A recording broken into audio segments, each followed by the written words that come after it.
مزمور 19. خداوند شریعت کاملیسه. پیل رهبر وسیع که سرودخانانه هدایت کنه. داوود مزمور. آسمان خدا جلال جگب زنه و فلک اون دس کاران جگه. همه روزن کلام او سه کنیدی و همه شبن دانستن اعلام کنید. با انکی نه گبی زنیدی نه کلامی و هیچ کس موشن صدای نیشتوه، ولی اوشن آواز تمامی زمین سر پخش به و اوشن کلام زمین چار طرف فرسه. پیلدن چادر آسمان جور خورشید رو به پا بکده و خورشید تازه داماد منستن خو هجلج بیرون ایه. ایتا پهلوان منستن شادی امره میدان درون دوه.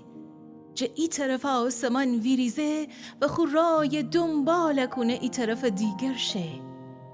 اون گرما همه چیه فرسه. خداوند شریعت کامله و جان تازه کنه. خداوند شهادتن امینی سیدی و نادان آدمان فهم یاد ده. خداوند حکمان درسته و دل شاد کنه. خداوند دستوران پاکه و چومان روشن کنه.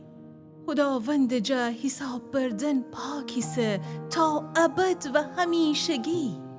خداوند قانونن حقه و همه تن اوشن عدالت امریدی. تلاجه خیلی بیشتر ارزش داره، حتی ایت عالم خالص زرجه. اصل جا شیرین تره، حتی جا اصل کی شانه جا تکه کنه.